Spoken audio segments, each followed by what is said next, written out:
চিত্রে কতগুলো ত্রিভুজ পাওয়া যাবে? এই ভূমি দিয়ে BCDE এই ভূমি দিয়ে 6টি ত্রিভুজ পাওয়া যাবে। তাহলে দেখা যাক ত্রিভুজ 6টি কি কি। ABC প্রথম ত্রিভুজ, দ্বিতীয় ত্রিভুজ হলো ABD, তৃতীয় ত্রিভুজ হলো ABE, চতুর্থ ত্রিভুজ হলো ACD, পঞ্চম ত্রিভুজ হলো ACE, ষষ্ঠ ত্রিভুজ হলো ADE। আর কোনো ত্রিভুজ পাওয়া যায় না, এরপরেরগুলো রিপিট হবে।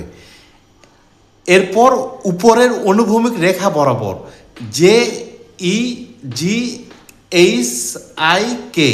এই রেখা বরাবর 6টি ত্রিভুজ পাওয়া যাবে।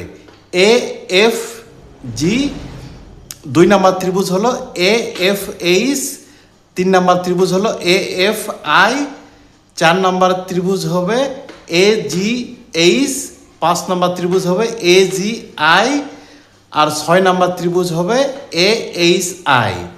তাহলে 6 6 12টি ত্রিভুজ আমরা পেয়ে গেলাম। এরপর এই কোণায় একটা আছে, এই যে JBF, এটা একটা ত্রিভুজ, এবং এই কোণায় একটা আছে KEI। এই দুই ত্রিভুজ মিলিয়ে তাহলে 12-র সাথে 2 যোগ করলে 14টি ত্রিভুজ। তাহলে এই চিত্রটিতে মোট 14টি ত্রিভুজ পাওয়া যাবে।